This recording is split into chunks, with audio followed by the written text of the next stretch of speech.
does go to, we have seen that on the one side we have to look at what would be the amount of projects Chinese investment goes into and what would be the total amount of Chinese investment to those countries.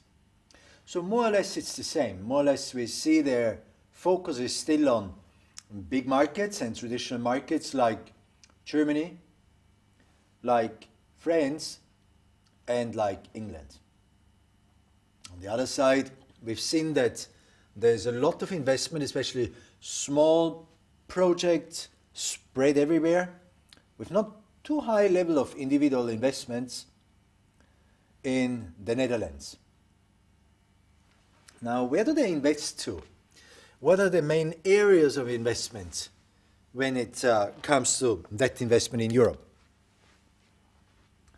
So, again, here we have to split, looking at most common investment areas in the EU since 2000. Here we have to look again at two different ways.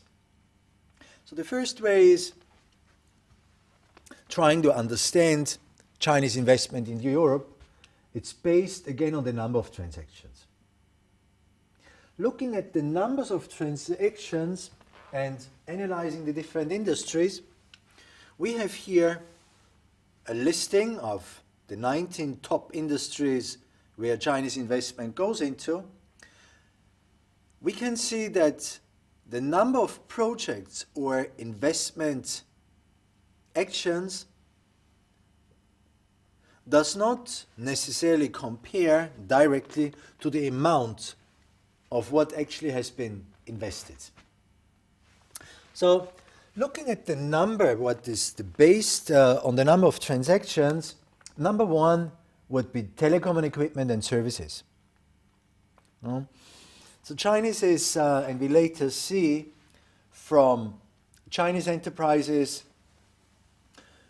in the European market or European investment by Chinese enterprises, we see that a lot, and the big players, of course, this is done not by 5 or 6 big players, but this is done by one big player, a very big Chinese player. A lot of that investment goes into the telecom industry. And this has reasons, of course, because telecommunication industry is a very simple system. You need good quality, you need to have a good understanding of technology, and if you get into the traditional fields of that investment, it is not so much direct consumer related, but it is customer related, like the big telecom industries. So it does not matter really where you come from, you just need to have a good understanding of the technology, you have a good understanding of how things work, but you do not really have to know about the market that much or have to know about the traditions of the market or the specific of the market. And this again corresponds to what we have mentioned before. Number two, it would be in industrial machinery and equipment. And number three, it's in alternative reusable energy. So what does it mean? I think number three is especially important because here we also see the first complications. Number one, when we come to the European perspective, how does Europe look at investment from China? This is also a tricky thing because it does not mean that just because a new investor comes in, everybody's happy in Europe. No, Europe, as we mentioned before, is a system of many diversified and very different nations being together. Each country tries to protect, of course, also its national interests, its national enterprises, and depending on the form of investment a Chinese company is placing, this will more or less affect the traditional and national investment environment and the companies, the local companies acting there. In the telecommunication industry is not really a big thing if Chinese companies come into the market. Why? Because you see, telecom industry, you just have a couple of players on the market. In Europe, you go to Germany, you go to France, you go to Italy, whatever market you go to. Anyway, you have a couple of service providers. You might have the Deutsche Telekom, or you might have Swisscom, or whatever. Okay? So, if a big player from China comes into that market and providing equipment to those big players on the market, it's fair enough. Nobody sees it. It's a good technical cooperation, so it does not really affect the Chinese company on an outside level. So it means the Chinese company is not really visible. It does not pop up with the real customers using their mobile phones. So it's much easier for those companies getting into the market because they follow a certain channel of an industry where they don't face a lot of traditional challenges like culture and so on. Even though they are, but they are different. If we come to the third part, alternative energy. We have seen that over the past years, China has developed rapidly the alternative energy sector.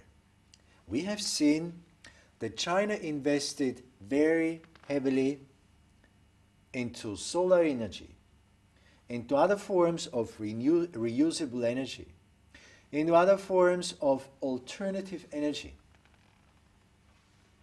Now, the problem is that in those areas, Europe tried to get much further. Europe tried to focus on those areas. The European government very much supported European companies with regards to those sectors. You know, heavy investment in Europe into solar energy, heavy investment into alternative energy sources. So this was something where European companies thought, especially small and medium-sized companies, that since global market requirement would be very high, they could have a big part of that cake. So they very much focused on that. Government very much supported those sectors. They invested a lot in those sectors. But at the same time, China, with its huge size, invested a lot of money and a lot of resources into exactly those sectors, creating direct competition and leading to the fact that many European companies just disappeared. It was competition. Chinese competitors were stronger. They had more liquidity. They could produce much cheaper. They entered the European market because they wanted to obtain more technology. So they did enter the European market, invest very heavily, buy up a lot of local technology, a local know-how, a lot of resources, leading to the fact that the number of transactions being done in the sector of alternative energy and renewable energy by Chinese enterprises in Europe increased very rapidly. But at the same time, and this is the bad part, at least for Europe, at the same time, European companies just disappeared. So we say that, you know, in certain countries, the approach of Chinese companies in the alternative energy sector actually erased whole groups of companies in Europe which have been active in that sector and which have tried to get further. So, with regards to those, and then later talking about the challenges Chinese companies face on the market, we already know that this is a hot one.